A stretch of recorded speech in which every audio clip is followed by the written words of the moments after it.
Christian Cossédéry, en tant que directeur d'EDF, une rivière, un territoire, quel est le rôle que vous avez joué dans cette opération?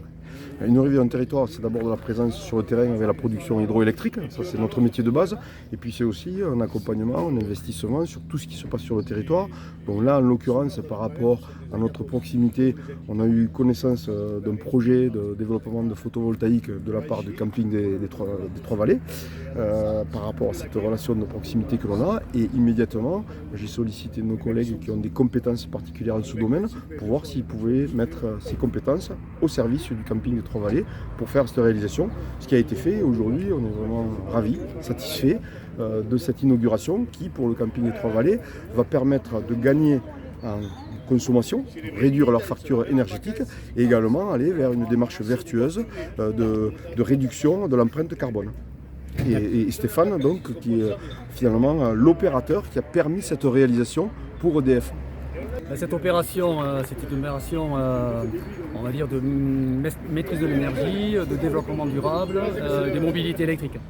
Donc ça a permis, si vous voulez, de répondre aux besoins du client pour optimiser finalement son coût d'exploitation au niveau de son camping et en même temps de développer le principe du photovoltaïque en autoconsommation et d'assurer du service pour la clientèle en termes de recharge de véhicules électriques.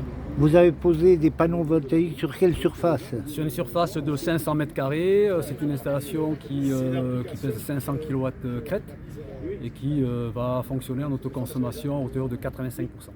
C'est une opération de ce genre, ne se réalise pas tous les jours, je suppose. Ça se réalise pas tous les jours, mais de plus en plus, parce que vu le contexte énergétique, les clients souhaitent effectivement rendre leurs activités la plus autonome possible en termes de production d'électricité. On est là, nous, groupe EDF, pour accompagner nos clients justement à construire la feuille de route et trouver des solutions qui conviennent aux besoins de nos clients dans ce domaine-là. Et quels sont les principaux intérêts du propriétaire du camping ici?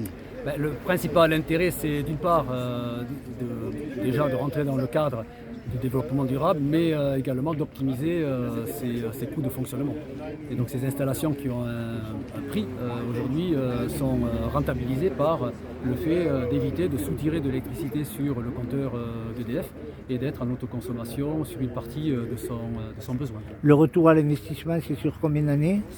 Ça dépend du contexte, mais aujourd'hui les retours sur investissement sont relativement plus courts qu'auparavant. Mais on peut être sur du retour d'investissement aux alentours de 6-7 ans. Et la région, notre région ici, est bien placée au niveau de l'ensoleillement par rapport à d'autres régions de France? On est bien placé, on n'est pas les mieux placés de France, mais aujourd'hui on a un ensoleillement, on peut dire, aux alentours de 1200-1300 heures de fonctionnement à pleine puissance, à comparer avec Méditerranée où ils sont plutôt aux alentours de 1400-1500 heures. Donc on est dans une situation plutôt favorable pour développer des projets photovoltaïques.